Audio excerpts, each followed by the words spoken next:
నమస్తే, welcome to prime 9 come to the point. ఈ రోజు మన కమ్ టు ద పాయింట్ కార్యక్రమంలో మనం మాట్లాడుకునే పాయింట్ ఏమిటి అంటే, మనమే కాదు దేశవ్యాప్తంగా మాట్లాడుకునే పాయింట్ ఏమిటి అంటే పునర్విభజన, నియోజకవర్గాల పెంపు, అసెంబ్లీ స్థానాలకు సంబంధించిన నియోజకవర్గాలకి సంబంధించిన అసెంబ్లీ స్థానాలకు సంబంధించి పెంపు, అది కూడా ఎంత 50% అంటూ కేంద్ర ప్రభుత్వం నిర్ణయం తీసుకున్నట్టుగా తెలుస్తోంది. అయితే దీనికి సంబంధించి ఈ బిల్లును కూడా పార్లమెంటులో ఈ ప్రస్తుత సమావేశాల్లోనే ప్రవేశపెట్టనున్నట్టుగా తెలుస్తోంది. అయితే నిన్నటి నుంచి కూడా సోషల్ మీడియా కానీ ఏది చూసినా సరే సామాజిక మాధ్యమాల్లో ఎక్కువ మంది డిస్కస్ చేసుకుంటున్న పాయింట్ ఏమిటి అంటే ఇదే. So come to the point కార్యక్రమంలో కూడా ఇదే పాయింట్ తీసుకున్నాం. కాకపోతే మన ఏపీకి సంబంధించి తీసుకుంటే ఇక్కడ ఏం మాట్లాడుకోవాలి అంటే, ఈ పునర్విభజన అంటే ఈ శాసనసభ స్థానాలు పెంచడం వల్ల, పెరగటం వల్ల జగన్కి నష్టం, పవన్కి లాభం అనేది తెలుస్తోంది. అసలు జగన్కి ఏ విధంగా నష్టం, పవన్కి ఏ విధంగా లాభం అనే దాని మీద ఖచ్చితంగా మనం మాట్లాడుకోవాల్సిన అవసరం ఉంది. కాబట్టి పునర్విభజన ఎన్ని స్థానాలు పెరుగుతాయి ఏంటి ఓవరాల్గా అనేది చూసుకుంటూ ఆంధ్రప్రదేశ్ వరకు వద్దాం. ఆ తర్వాత అసలు జగన్ గారికి ఏ విధంగా నష్టం, పవన్ గారికి ఏ విధంగా లాభం అనే పాయింట్ మీద డిస్కస్ చేసుకుందాం. ఈ పాయింట్ కనుక మీకు నచ్చితే తప్పకుండా సబ్స్క్రైబ్ చేసుకోండి, లైక్ చేసుకోండి. అలాగే ఇంకొక విషయం ఏమిటి అంటే తప్పకుండా షేర్ చేసే ప్రయత్నం అయితే చేయండి. అయితే గత వీడియోకు సంబంధించి ఒక మంచి కామెంట్ అయితే వచ్చింది.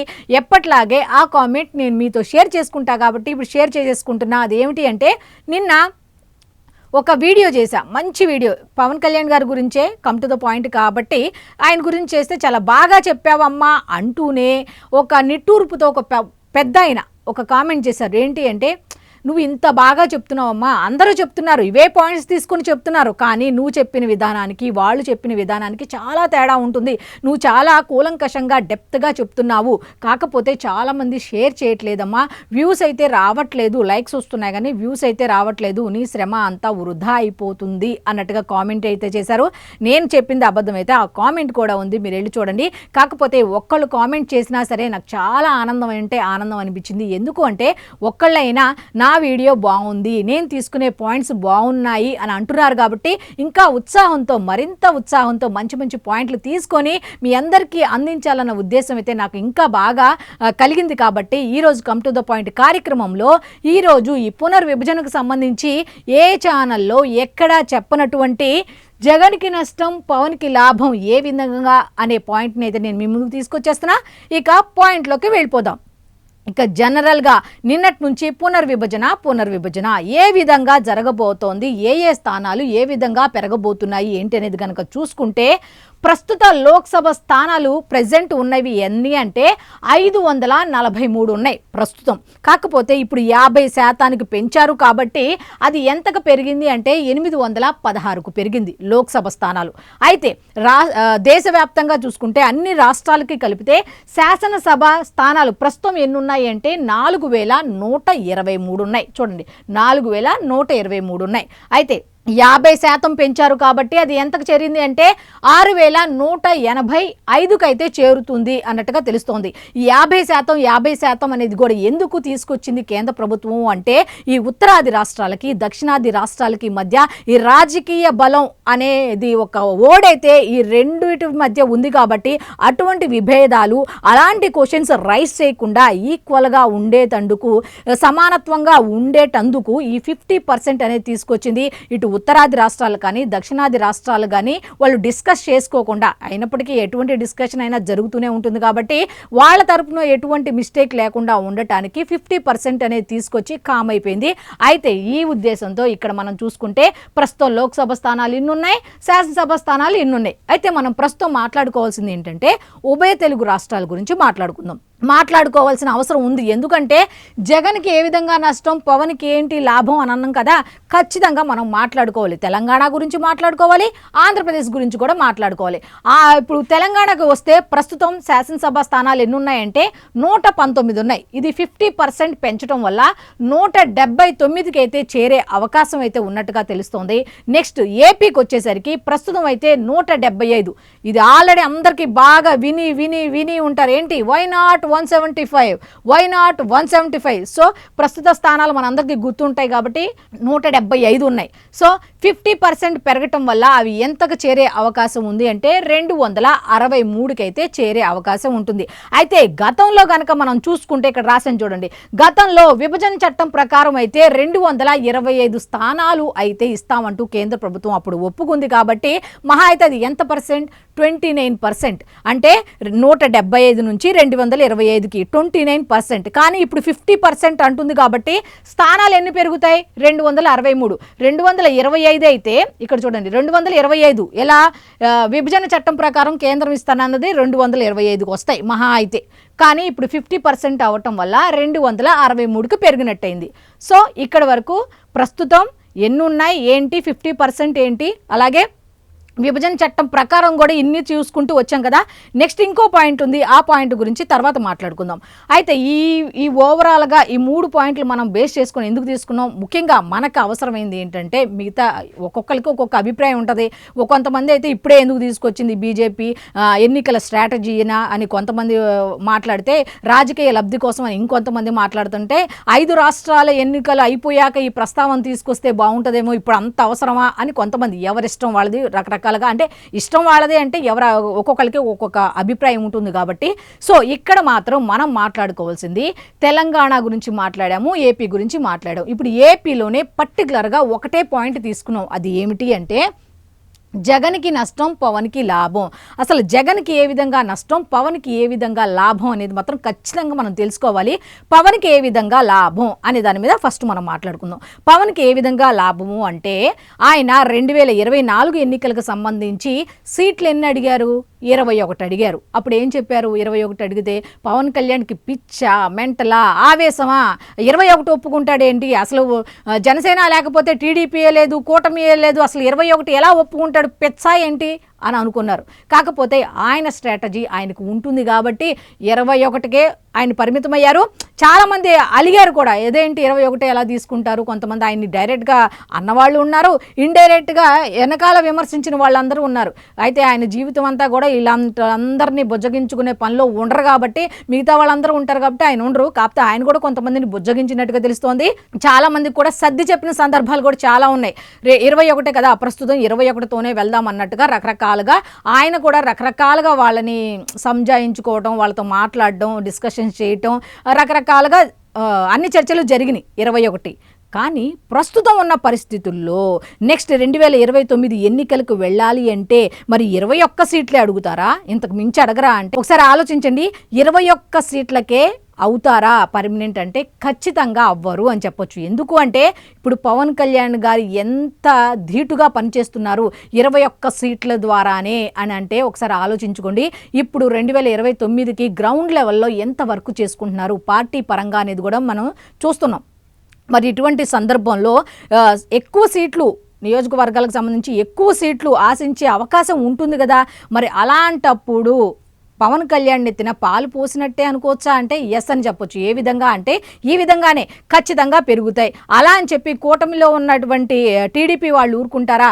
వాళ్ళకి అన్ని సీట్లు పెంచారు కాబట్టి మనకు కూడా ఉండాలి కదా అంటారు. ఎందుకంటే కొంతమంది టీడీపీలో వాళ్ళు కూడా జనసేనకు సంబంధించి కొన్ని చోట్ల సీట్లు వదులుకున్న సందర్భాలు కూడా ఉన్నాయి. అంటే వాళ్ళకు కూడా అవకాశం వచ్చే ఛాన్స్ ఉంటుంది. ఇప్పుడు ఈ పునర్విభజన బిల్లు వల్ల, అట్లాగే ఈ పునర్విభజన వల్ల ఈ నియోజకవర్గాలు పెరగటం వల్ల ఏమవుతుంది, స్థానాలు శాసనసభ అసెంబ్లీ స్థానాలు పెరగటం వల్ల అంటే ఇటు జనసేనకి లాభమే, ఇటు టీడీపీకి లాభమే. మరి వీళ్ళిద్దరు ఉన్నారంటే మెయిన్ బీజేపీ కూడా ఉంటుంది కదా. బీజేపీ కూడా ఈసారి మా స్థానాలు పెంచండి, ఎందుకంటే ఆంధ్ర కానీ తెలంగాణ కానీ చూసుకుంటే బీజేపీకి కొద్దిగా వెనకబడినట్టుగానే అందరికీ తెలిసిన వాస్తవం ఏది ఉంది. కాబట్టి కింద నుంచి వాళ్ళు కూడా గ్రౌండ్ లెవెల్లో వర్క్ చేసుకుంటూ వస్తున్నారు కాబట్టి ఎట్లా అయినా సరే తెలుగు రాష్ట్రాల్లో కూడా పాగా వేయాలి అన్న ఉద్దేశంతో, బలపడాలన్న ఉద్దేశంతో వాళ్ళు కూడా ఉన్నారు. కాబట్టి ఈ నియోజకవర్గాల పెంపు అనేది వాళ్ళు కూడా సీట్లు మాకు కూడా ఎక్కువ ఇవ్వండి అని అడగటంలో తప్పేం లేదు. ఎందుకంటే మిగతా కూటమి అంటే 3 పార్టీలు, 2 పార్టీలు తీసుకున్నప్పుడు 3వ పార్టీ తీసుకోకుండా ఉండదు కదా. సో అదనమాట. మొత్తానికి పవన్ కళ్యాణ్ గారు ఏం చెప్తున్నారు, వాళ్ళ పార్టీలో మహిళలకి ఎక్కువ ప్రాధాన్యం ఇస్తాము అని అన్నారు కదా. ఇప్పుడు ఇది తీసుకురావటం వల్ల కూడా చూడండి, ఇక్కడ ఇందాక నేను లాస్ట్ పాయింట్ తర్వాత చెప్తానన్నాను కదా, ఇక్కడ చూడండి, మహిళా రిజర్వేషన్ బిల్లు ఆమోదం ఆల్రెడీ పొందింది. మహిళా రిజర్వేషన్ బిల్లు అయితే ఆమోదం పొందింది. అది 2029లో నుంచి అయితే అమల్లోకి రానుంది. సో మహిళల ప్రాతినిధ్యం పెరుగుతుంది ఇక్కడ, ఎందుకంటే రిజర్వేషన్ అమల్లోకి వస్తుంది కాబట్టి ఖచ్చితంగా అయితే ప్రాతినిధ్యం పెరుగుతుంది. అలాగే యువతకి కూడా అవకాశం వస్తుంది, పాలనా సౌలభ్యం కూడా ఉంటుంది. ఎందుకంటే ఇంతింత పెట్టుకొని మనం అక్కడికి వెళ్ళి ఇక్కడికి వెళ్ళి రకరకాలుగా తిరిగి పాలన అంతా మనం అస్తవ్యస్తం చేయటం కన్నా కొంచెం ప్లేస్లోనే, అంటే చూడండి నేను ఇలా క్వాంటిటీల ప్రకారం చెప్తున్నా, కొంచెం ప్లేస్, ఇప్పుడు మనం ఇక్కడ చూసేదానికి ఇక్కడ చూసేదానికి చాలా డిఫరెన్స్ ఉంటుంది. ఆ ఉద్దేశంతో ఇలాగా నియోజకవర్గాలు డివైడ్ అవటం వల్ల ఇలాగా మనకి లాభం అని ఖచ్చితంగా అయితే చెప్పొచ్చు. ఏ విధంగా అనేది నేను ఈ పాయింట్లన్నీ చెప్పాను. కాబట్టి ఫస్ట్ పాయింట్ వచ్చి మహిళలకి ప్రాతినిధ్యం ఉంటుంది. మహిళా రిజర్వేషన్ బిల్లు ఆమోదం వచ్చింది కాబట్టి 2029 నుంచి అమల్లోకి వస్తుంది కాబట్టి. నెక్స్ట్ ఇంకొకటి ఏంటంటే యువతకి కూడా అవకాశం, కొత్త వాళ్ళకి ఛాన్స్. ముఖ్యంగా డిప్యూటీ సీఎం పవన్ కళ్యాణ్ ఎక్కువ శాతం ఆలోచించేదేంటి, యువత, జెన్జీ అంటున్నారు. కొత్త ఆలోచనలతో రండి రండి రండి అన్నట్టుగా ఆల్రెడీ ఉద్యమీ కార్యక్రమంలో సభ్యత్వాలు ఇవన్నీ చేస్తూ గ్రౌండ్ లెవెల్లో వర్క్ చేసుకుంటూ వస్తున్నారన్నమాట. అయితే దీనికి సంబంధించి పెడదాం. పాలనా సౌలభ్యం ఇందాక చెప్పినట్టు ఇక్కడ నుంచి చూసిన దానికి చాలా డిఫరెన్స్ ఉంటుంది. కాబట్టి ఇదైతే ఒక రకంగా శుభ పరిణామం. ఈ పునర్విభజన అనేది శుభ పరిణామం అని చెప్పొచ్చు. అయితే ఇది పవన్ కళ్యాణ్ గారి ఆలోచనకు సంబంధించి, అంటే ఏంటి, కూటమికి మాత్రం చాలా పాజిటివ్గా ఉంటుంది అని ఖచ్చితంగా చెప్పొచ్చు. ఇక మనం జగన్ గారికి నష్టం అన్నాం. ఈ పాయింట్ కూడా చాలా చాలా ఇంపార్టెంట్. ఎందుకంటే చెప్తా, జగన్మోహన్ రెడ్డి గారు 2024 ఎన్నికల్లో ఓటమికి కారణం ఏంటో తెలుసా? ఈ నియోజకవర్గాలకు సంబంధించిన ఇన్ఛార్జీలని మార్చటం, నియోజకవర్గాల్లో పట్టున్నటువంటి నాయకులను తీసుకెళ్ళి పట్టు లేనటువంటి నియోజకవర్గాల్లో ఇన్ఛార్జీలుగా వేయటం, లేకపోతే అక్కడ ఈ శాసనసభ స్థానాలకు సంబంధించి మార్చడం, ఇవన్నీ గందరగోళ పరిస్థితుల్లో ఉన్నారు. అప్పుడు జగన్మోహన్ రెడ్డి గారి ఆలోచనలకు ఎవరు ఎదురు చెప్పలేక అక్కడ చాలా మంది మ్యాక్స్ ఎవ్వరికి కూడా ఇంట్రెస్ట్ లేకపోయినా ఇక అధ్యక్షులు చెప్పారు కాబట్టి చేయాల్సిందే. కాబట్టి అది ఆయన ఉన్న ఓటమికి గల కారణాల్లో అది ఒక కారణంగా చెప్పుకోవచ్చు.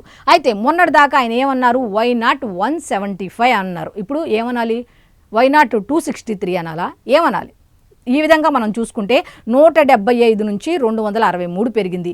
ఇప్పుడు ఆల్రెడీ 175 స్థానాలకి అభ్యర్థులను నిలబెడితేనే ఎవరు ఏంటి అనేది కరెక్ట్గా, ఎవరు ఏం వర్క్ చేస్తున్నారు ఏంటి అనేది తెలుసుకోకుండా, పాలన మీద పట్టు లేకుండా ఒక కోటరీని ఏర్పాటు చేసుకొని వాళ్ళు ఏది చెప్తే అది వింటూ 2024 ఎన్నికల్లో ఓటమికి గురయ్యారు. మరి 263 స్థానాలకి సంబంధించి ఆయన ఏ విధంగా అభ్యర్థులను నిలబెడతారు? బలమైన అభ్యర్థులు ఇప్పటికే లేరు అన్న ఉద్దేశం ఆయనకి ఉంది. ఆల్రెడీ ప్రతి నియోజకవర్గంలో కూడా ఆయన వెళ్తున్నారు. 2 రోజులకు ఒకసారి ఒక్కొక్క నియోజకవర్గం సంబంధించిన కార్యకర్తల్ని, నేతల్ని పిలిపించుకుంటున్నారు, మాట్లాడుతున్నారు. ఒక రకంగా గ్రౌండ్ లెవెల్లో ఆయన వర్క్ ఆయన చేసుకుంటున్నారు. కాబట్టి ఏదో అంటారు కదా, సినిమా డైలాగులు ఉంది, కన్ఫ్యూజన్లో నేనేం చేస్తానో నాకే తెలియదు అన్నట్టుగా. ఇప్పుడు 175 స్థానాలకే కన్ఫ్యూజన్ అయిన జగన్మోహన్ రెడ్డి గారు 263 స్థానాలకి కన్ఫ్యూజ్ అవరా? అభ్యర్థులను ఎవరిని పెట్టాలి ఏంటి, బలమైన అభ్యర్థులు ఉన్నారా, సీనియర్ నేతలు ఎవరున్నారు ఏంటి అనే దాని మీద ఆలోచిస్తే అక్కడ ఒక తడబాటు అయితే వచ్చే అవకాశం ఉంది. సో జగన్కి ఇది నష్టమే అని చెప్పొచ్చు. ఇంకొక విషయం ఏంటో తెలుసా, కూటమి వాళ్ళు ఈ అసెంబ్లీ స్థానాలు పెరగటం వల్ల ఏమవుతుంది అంటే జనసేనకి కొన్ని, టీడీపీకి కొన్ని, బీజేపీకి కొన్ని అంటూ ఈక్వల్గా పంచుకోగలుగుతారు. ఇప్పుడు ఆల్రెడీ వాళ్ళు ఏమంటున్నారు, 15 సంవత్సరాలు మేము ఒక తాటిపైనే ఉంటాం, ఆంధ్రప్రదేశ్ అభివృద్ధి అవ్వాలి అంటే 15 సంవత్సరాలు ఒకే తాటి మీద ఉంటాం అని చెప్తున్నారు. మరి ఇది సీట్లు పెరగటం వల్ల ఏమవుతుంది అంటే ఉన్నవాడు ఇప్పుడు 175 నుంచి 263 పెరిగాయంటే, ఇదిగో పవన్ కళ్యాణ్ నువ్వు ఇన్ని తీసుకో, ఇదిగో బీజేపీ ప్రధానమంత్రి నరేంద్ర మోదీ గారు మీరు ఇది తీసుకోండి, ముఖ్యమంత్రి నారా చంద్రబాబు నాయుడు గారు మీరు ఇది తీసుకో, ఇలా పార్టీల పరంగా వాళ్ళు పంచుకుంటారు, ఈక్వల్గా పంచుకుంటారు. ఏనా భేదాభిప్రాయాలు వచ్చినా కూడా వాళ్ళలో వాళ్ళే సర్దిద్దుకొని ముందుకు వెళ్తారు. మరి ఇంత కలిసికట్టుగా ఉంటే అసలు జగన్ గారి ఎయిమ్ ఏమిటి అంటే కూటమిలో కుమ్ములాట పెట్టడం. మరి ఇంత చాకచక్యంగా ముందుకు వెళ్తున్న వాళ్ళకి ఈవెన్ సీట్ల విషయంలో ఇప్పుడు గొడవ రాకపోయినా ఆ టైంలో వస్తుంది అన్న ఆలోచనలో ఉన్నారు. ఎందుకంటే ఖచ్చితంగా పవన్ కళ్యాణ్ గారు సీట్ల పెంపు కోరతారు, అక్కడ డిస్కషన్ వస్తుంది, అప్పుడు మాత్రం ఖచ్చితంగా వస్తాయి, పార్టీలో ఉన్న వాళ్ళు కూడా విభేదిస్తారు అన్న ఆలోచనలో ఉన్నటువంటి ఈ వైఎస్ఆర్సీపీ వాళ్ళందరికీ కూడా గొంతులో పచ్చి వెలక్కాయ పడినట్టుగా అయిపోయింది ఈ నియోజకవర్గాలకు సంబంధించి విభజన, అట్లాగే ఈ అసెంబ్లీ స్థానాల పెంపు అనేది అని ఖచ్చితంగా చెప్పొచ్చు. అయితే ఈ జగన్మోహన్ రెడ్డి గారి స్ట్రాటజీ అంతా కూడా కూటమిని విడగొట్టాలి అనేది కొంతమంది వాదన. అయితే వీళ్ళు ఈ విధంగా కలిసి ముందుకెళ్తే జగన్ గారు అనుకున్నది ఎలా సాధిస్తారు, వైఎస్ఆర్సీపీ వాళ్ళు అనుకున్నది ఎలా సాధిస్తారు? సో సాధించరు. ఖచ్చితంగా ఇది జగన్కి అయితే నష్టమే జరుగుతుంది. దీనివల్ల లాభం అయితే ఎటువంటిది లేదు. అత్యధికంగా లాభపడేది ఎవరు?